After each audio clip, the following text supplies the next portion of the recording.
Miqtë Rezedilli, ku jemi sërish së bashku, besoj e keni kuptuar nga sigle prezantuese, jemi tashmë të gjithë pjesë e hapësirës Pink Report. Këtë herë, në këtë minutash që kemi në dispozicion, kolegja jon Julia Caravella na ka sjellë në fokus një personazh vërtet shumë interesant dhe me shumë perspektivë. Ajo është Ertila Koka, e cila flet për projektet e saj të tashme, por dhe për pikësynimet në të ardhmen. Ndjekim bashkë këtu në Pink Report ato që ka shprehur për mikrofonin ton Ertila Koka. Moreno, mi corazón, entrégame tu beso, soy loca por ti, amor, me hace sentir calor. Moreno, mi corazón, entrégame tu beso, soy loca por ti, amor, me hace sentir calor.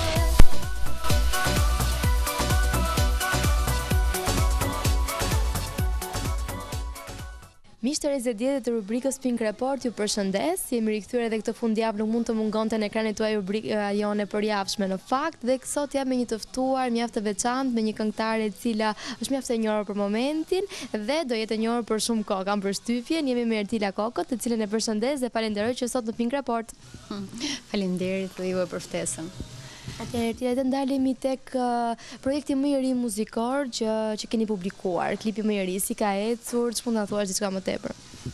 Projekti më i ri, përveç klipit më të ri, projekti më i ri është me një këngë, Sa më ke munguar, titullohet. Ka marrë pjesë tek Ziko TV, është në Gjilan në Kosovë. Po ecën mirë dhe besoj jam edhe në finale me ndonjë çmim.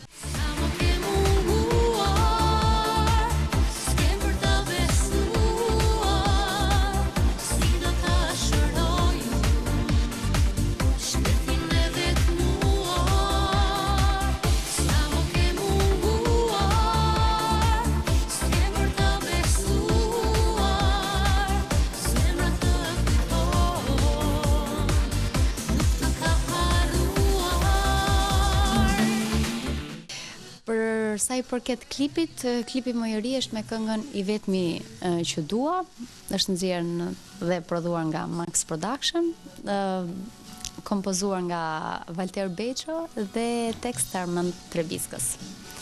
Është një këngë që I dedikohet normal, I vetmi që dua, personit që do, mund të përdoret në për festa, në për evente, në shumë dimensione. Çka për përpaskenat e klipit, në fakt jemi mjaft kurioz për ditur përveç produkti përfundimtar që shohim në ekran, edhe se si është realizuar në fakt.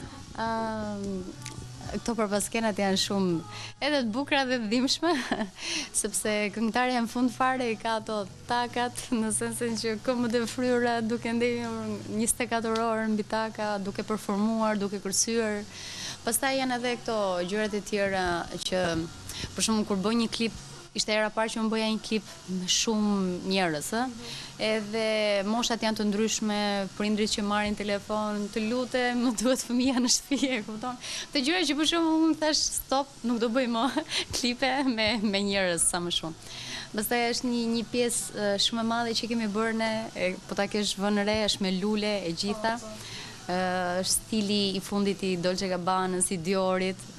Edhe doja të vija me shumë gjyra. Ajo do vinte edhe për Shën Valentin, por rastisi që erdhi dhe me kohën e verës që bija me 14 mars. 4 mars ka dalë, po me 14. Pastaj u lançua sa më shumë dhe kjo pjesa e luleve është diçka që I bëri shumë përshtypje njerëzve.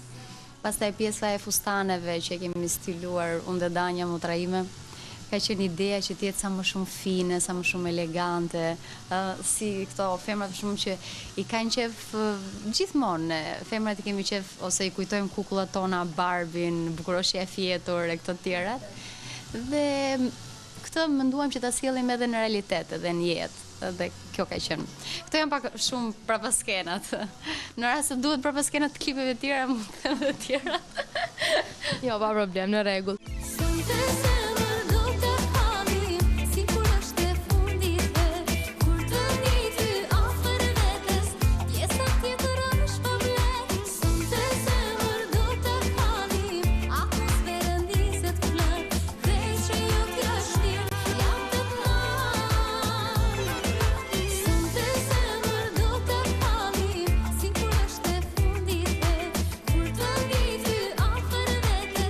Yes, I'm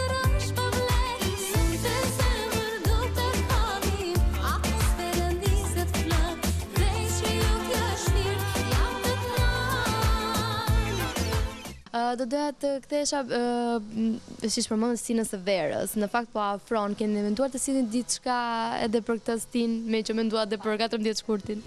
Patjetër që po, unë po punoj, po merrem me koreografi. Do të zbuloj thjesht autorët e këngës që janë Zapen Kris të Kosovës, janë me vërtet shumë talentuar dhe jam shumë e lumtur që punoj me ta, e shumë e gëzuar. Do vi një këngë shumë e bukur, për tjerët nuk flas. Çka do të thotë që do jetë ritmike, duke patur parasysh stinën? Shumë ritmike për të kërcyer nëpër diskoteka, nëpër klabe, pube, kudo. Në fakt, jeta e natës, le të themi, ose më saktë të kënduarit live gjatë jetës natës nuk është e re për ju. Ju keni qenë mjaft e pranishme. Sa e lodhshme ka qenë në fakt? Doja të ndalesha jo vetëm në Shqipëri, por edhe jashtë. Domethënë kemi biseduar edhe për koncertet jashtë. Kam punuar rreth 8 vite.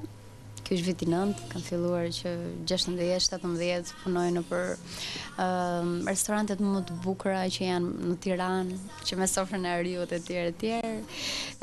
Por që tani kam filluar të dal nga kjo konjunktura e të kënduarit nëpër restorante, nëpër ambiente shumë klas. Kam filluar që dal të këndoj nëpër koncerte në Itali, Gjermani, së shpejti do jem Kosovë dhe është një diçka shumë e bukur sepse takohesh me adhetarët e tu. Shumë shpejt do jem dhe në Amerikë, Kanada dhe janë disa gjëra që nuk di si ta shpjegoj. Kur shikon shqiptarët jashtë në përbot, takohesh me ta, të përqafojnë, dëgjojnë këngë shqip, është një ndjenje e papërshkrueshme. Nuk është se e ndroj shumë, por që me Tiranën e kam shfrytzuar 8 vjet rresht. Tani dua vetëm si ato zogjt e lirë vetëm të fluturoj, të dal nëpër Evropë, botë, kudo. Në fakt do të ndalesh te publiku me që përmendet edhe vet. Ndoshta largësia është ajo çka i shtyn tjen, nuk e di, publikun në vende të ndryshme më të dashur, po. Janë shumë më të dashur. Për shembull në Gjermani unë jam habitur, isha tek Golden Dime, isha në Düsseldorf, edhe njerëzit vinin për të bërë foto akoma pa kënduar. Aty thash shumë bukur, kënaqesh. Përqafojnë edhe thon fjalë shumë të mira. Diçka që në Tiranë, okay, kur ti vazhdon për të kënduar, janë shumë selektiv, por që në fillim janë ose ndoshta edhe më të ndrojtur, kurse në fund, pasi kanë pirë ndonjë gotë, kanë ngrënë edhe ushqimin e mirë, në fund pastaj vinë që bëjmë fotot, përqafojnë, por që në fund të natës, jo në fillim. Kjo ndoshta është. Është theksuar shpesh pjesa e faktit që ju keni mbaruar, në fakt jeni soprano. Është theksuar mjaft të shpesh dhe nuk e di si do e shiknit këtë pjesë sot, ku mund të themi që keni investuar shumë më tepër për muzikën e lehtë. Mendoni një rikthim, ndoshta, ose një paralelizim të dyjave? E kam menduar realisht, sepse gjithmonë e kam thënë që i duat mërsi shumë dhe nuk i ndaj dot, por për fatin ton të keq nuk është se vlerësohet shumë opera këtu. Dhe kjo edhe më dhëm në shpirt, por që nuk kam që bëj. Për momentin kam zgjedhur muzikën e lehtë sepse ajo është shumë më fitimruese dhe aty unë po korr sukses, realisht. Në rast se nuk do korrja sukses, do vazhdoj me muzikën operistike. Por duke qenë se edhe në akademi i kam ushtruar të dyja dhe që aty e pash që kisha sukses, domethënë bëja opera në shkollë, dola shumë mirë, isha edhe në punë, domethënë studim punë, unë ja dola në bandë dhe thash, pse mos t'i bëj paralelisht, por për momentin është shumë e vështirë. Edhe ti në opera, sepse opera kërkon atë përkushtimin e vet, ti je gjithkohës me vokalica, ti je gjithkohës duke u kujdesur për vokalin, dhe nuk e toleron shumë këtë. Jo jetën e natës, sepse unë s'para tani nuk më pëlqen shumë gjatë fundjavave, kuptoj. Por për të kënduar, kështu që në të ardhmen nuk e përjashtoj që mund të vazhdoj të jap mësim me kanto, ndoshta të kem studien time të kantos, ose në të ardhmen nuk i dihet, mund të bëj të një shkollë muzike vetë. Kam plane shumë, por që edhe mund të bëhen. Gjithçka bëhet me dëshirën e mirë dhe vullnat. Sa i përket hobive të ndryshme. Në fakt ne kemi lexuar në disa intervista që jeni shprehur keni qenë e trezuar, jo e dyzuar, midis shumë anëve, le të themi, pikturës, kërcimit dhe këngës, dhe në fund fitoi kënga. Por ndoshta si hobi vazhdoni të ushtroni këto pasione të tjera që janë disi të fshehura në fakt për publikun. Për momentin kam shumë qef të filloj të ushtroj këtë zumbën, zumba, dhe është shumë e bukur. Edhe për fizikun në fakt. Fizikun, përveç fitnessit që ushtroj, por me pikturën thjesht kur bëj ndonjë dizajn, domethënë që më duhet për stilime, për veshje, dhe kjo pak a shumë domethënë është hobi, por që më ka vlitur në jetë. Pastaj kënga, sikur më ka thënë i Mat se ai është marrë me muzikë, kënga është ajo që unë do kisha më shumë sukses, ose më saktë do ishte më fitimpruese në jetë, se sa unë të pikturoja dhe pikturat e mia mos shiteshin, apo jo. Ndërsa baleti edhe balerinat e kanë shumë. Diku ushtrohet edhe në klipe. Ushtrohet. Kështu që unë e kam ushtruar, po ta kish vënë te klipi Beb, edhe aty u pa që dola më vërtet shumë mirë, por që është minimumi çka mund sjell unë. Kam shumë dëshirë që sjell gjëra akoma shumë të bukura, kërcime shumë më të mira, shumë më ekspresive. Kështu që këto do jenë te klipi i radhës. Nga këto që po thua, deduktoj që për veten kujdesesh më së shumti vetë, sa i përket stilimit, të veshjeve, lukut apo gjërave të tjera. Nuk këshillohesh diku? Jo. Tani, nuk ke pse këshillohesh kur për momentin ke edhe internetin që është me gjithçka, që në botë më vete, që ti mund të shikosh gjithçka, pastaj mund t'i kombinosh me ngjyrat, për shembull, unë kam dëshirë ti kem gjitha ngjyrat në lukun tim. Pastaj me danjën, me motrën time, këshillohem për gjithçka. Kështu që nuk është se e kam shumë të nevojshme, përveç ajo që realizon kostumografja, do thoja, Dita, edhe ajo më ndihmon shumë, për shembull. Do realizojmë këtë veshje, po si do realizojmë. Kështu që është një tretë në këtë pjesëmarrje, ose si ta them, në këtë punë të madhe që bëhet, për shembull, jashtë skene. Duke rikthyer tek kënga, do doja të ndalesha tek bashkëpunimet me artistë të tjerë. Përveç atyre, domethënë, që ke patur, me kë ke menduar tjetër të bashkëpunosh? Nuk e di, nga muzika e lehtë, ndoshta një duet. Nuk e kam një ide për momentin. Unë ja lë kohës, nuk është Kështë më të përshtatshëm vokalisht, pasi kjo është, kam përshtypjen, pjesa më e nevojshme për të ndërtuar një duet të suksesshëm. Gjërat vinë edhe spontane, nuk do them që nuk është se unë i programoj, por varet nga kënga, nuk di se si ta shpres, si ta them, në rast se kam një këngë reggae, do i përshtatet një këngëtar që këndon reggae, në rast se kam një këngë që ka një fragment me një reper, do i përshtatet një reper, kështu që nuk është se i kam vendosura, nuk i dihet jetës. Mund të bësh nga këngëtarët shumë më të mëdhenj, këngëtarët mesatar, nuk e di. Çfarë do thotë që për momentin je e realizuar dhe e kënaqur sa përket jetës profesionale? Apo është gjithmonë kjo pjesa që duhet akoma punë? Jo, unë jam shumë kërkuese ndaj vetes. Realisht, edhe kur bëj intervista, edhe kur kam pjesëmarrje në emisione televizive, spektakle të ndryshme, unë jam shumë skeptike dhe shumë kritikuese ndaj vetes. Domethënë, nuk preferoj që të më kritikojnë tjerët, normale se kush të kritikon të ndihmon që ti tezësh në jetë, por unë jam edhe vetë kritikuese. Deri tani kam ecur mirë, por besoj se në të ardhmen do ecë edhe shumë më mirë me bashkëpunëtorët e mi, me menaxherin tim Edi Remanicën, me motrën time, me të gjithë, domethënë motrat e mia, Njerëzit që qëndrojnë pranë, që më duan dhe më rrethojnë, po japin një ndihmës shumë të madhe tek unë, që unë të ecë një jetë, të kem koncerte, të kem zhvillime, dhe të kem sa më shumë hite e gjëra të bukura për njerëzit që më shikojnë edhe që më duan, e po më përkrajnë shumë deri tani. Përveç muzikës, që është një element mjaft i rëndësishëm në një këngë, sa rëndësi kushton në fakt kur merr një material muzikor tekstit? Duhet të poezisë sa asaj këngë. Kjo është shumë e vërtet. Teksti është, okay, melodia është vendimtare, por teksti është shumë themelor, sepse me anë tekstit ti do shprehësh gjithçka. Tek teksti bazohet edhe, si ta shpjegoj, bazohet ai që bën regjizurën, bazohet gjithçka. Që teksti është shumë i rëndësishëm. Ai tregon gjitha, për shembull, Fabulën, komplet fabulë. E gjithë fabula. Për shembull tek Beb, ka qenë motra Danja që tha që pse mos bëjmë diçka ndryshe. Pse mos sillim për shembull diçka jo zemër, shpirt, i dashur, që e kanë thënë gjithë. Them diçka Beb që është soft. Dhe ajo ngeli. Edhe që ka ecur 1.500.000 klikime deri tani, ka ecur shumë mirë. Edhe gjithë njerëzit pastaj filluan, u bën kaq muaj që më thrasin be, me kanë harruar Ertila.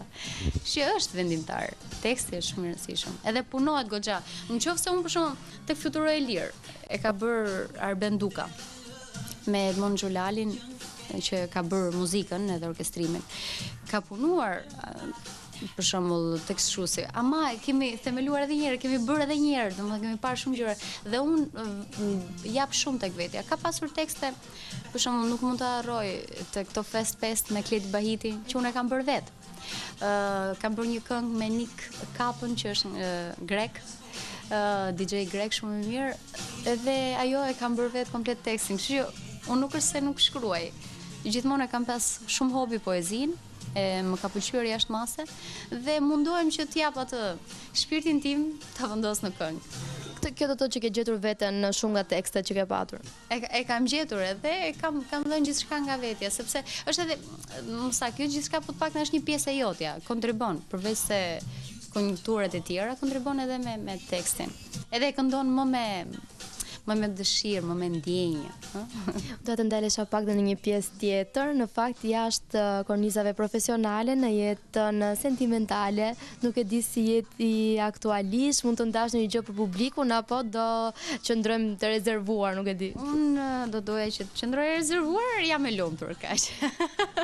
Kjo do ishte përgjigje e duhur. Të mjafton? Po, unë do ta në qoftë se ta përktheja vet lumturisht e dashuruar, por që gjithsesi. Okej, e dashuruar e lumtur. Sa i përket kohës për familjarët, përmend mjaft shpesh motrën. Domethënë që e ke mjaft motrat, që e ke mjaft afërta, por njerëzit e tjerë të familjes, nuk e di, e ndjen mungesën tënde kur je në koncerte, kur je angazhuar. Ime nuk jeton prej 18 vitesh. Kam babaj. Po më përmend motra sepse motrat janë gjithkohës, për shembull Danja ka qenë tek teatri në rast se e ke parë dhe normale që çdo event jam me të sepse është artiste dhe ajo. Aldora, motra e madhe, është avokate, ajo është këshilluesja ime ligjore në gjithçka, edhe është këmbë pas këmbë, domethënë jemi rritur shumë afër me njëra tjetrën. Prandaj unë i përmend ato. Në për emisione, në për gazeta, intervista, sepse do ta kuptosh, nuk ka si motra. Jo, të kuptoj shumë mirë, Shoqe, por motra është shpirti binjak. Dhe është shumë e bukur kur artistët përmendin në fakt njerëzit e tyre të afërt, duke treguar jo vetëm atë mirënjohjen, por nuk e di dashurinë e shumë që kanë për ta përveç fansave, përveç njerëzve të tjerë, por që ata njerëz që vërtet i kanë qëndruar pranë. Unë jam njëri që shumë, domethënë i dua shumë ata që më përkrahen dhe jam shumë mirënjohëse. Kështu që mos mirënjohja është gjëja më e keqe që mund të ketë njëri. Kështu që unë në rast se i përmend ato ose gjithë njerëzit që më kanë ndihmuar, është sepse ju jam shumë mirënjohëse se pa ato dhe pa vullnetin tim nuk do isha këtu ku jam. Ertila, unë do të të falenderoj për këtë rrëfim shumë të sinqert, shumë të çlirë dhe shumë simpatik që edhe sot në Pink Report. Falenderoj ty shumë jashtë masa dhe të uroj shumë suksese në këtë emision. Faleminderit. Miqtë e zgjedhjet të Pink Report edhe për këtë javë rubrikës tonë erdhi fundi, duke shpresuar që të jeni argëtuar dhe të keni mësuar shumë gjëra të reja sa i përket karrierës dhe jo vetëm të Ertila Kokës. Unë ju them mirupafshim, ne takojmë sërish në rrjetet e tjera të emisionit 30 dielli vetëm në televizionin tuaj në A1 Report.